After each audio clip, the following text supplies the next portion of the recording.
اسمك الكريم؟ محمد علي أحمد بران. حياك الله يا محمد. الله يحييك. من وين؟ من حريب. من حريب، ما شاء الله والنعم فيه. حياك الله من على الجود. كم عمرك؟ 28 سنة. 28 يا سنة. عدى المرحلة. المرحلة الأولى عديتها. المرحلة الثانية مزوجة ولا؟ والله خاطب مش مزوج. حلو، 3 مراحل عديت، ماشي إلا مرحلة. عرفت ما هو البرنامج؟ أعتقد فيه زواج، نوع من فيه الزواج. زواج.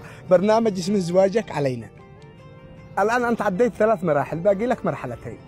إيش؟ أنت قلت لي خاطب. خاطب. نعم. كم لك خاطب؟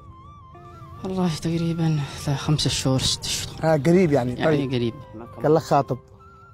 قلت يا أم الحبيبة الحقيقة صرت خاطب، بنتي في قرية قريبة والزواج قد صار واجب، جهزوا للعرس صلاة واعزموا كل الحبايب، في خلال 20 ساعة ما حدا يا أحبابي غايب، في خلال 20 ساعة ما حدا يا أصحاب غايب. في خلال 20 ساعة أنت هتخرب المراحل حقنا، احنا 3 ساعات. 3 ساعات.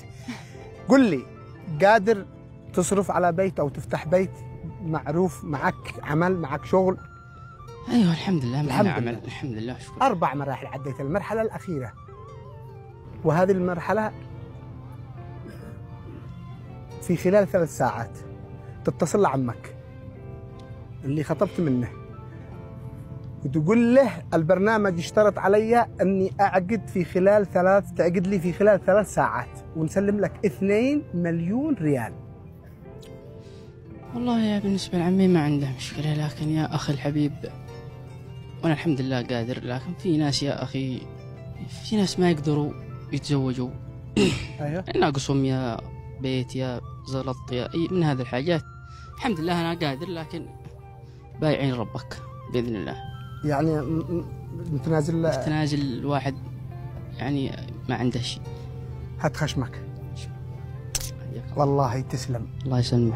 حياك. الله يحييك. والله والنعم فيك ورب ولا عليك زود ولا عليك. يا سلام. الله يحييك. والنفسية الطيبة والروح الطيبة. الحمد لله على كل حال. انك آثرت ناس يعني يكونوا مستحقين. نعم. أكثر منك. نعم.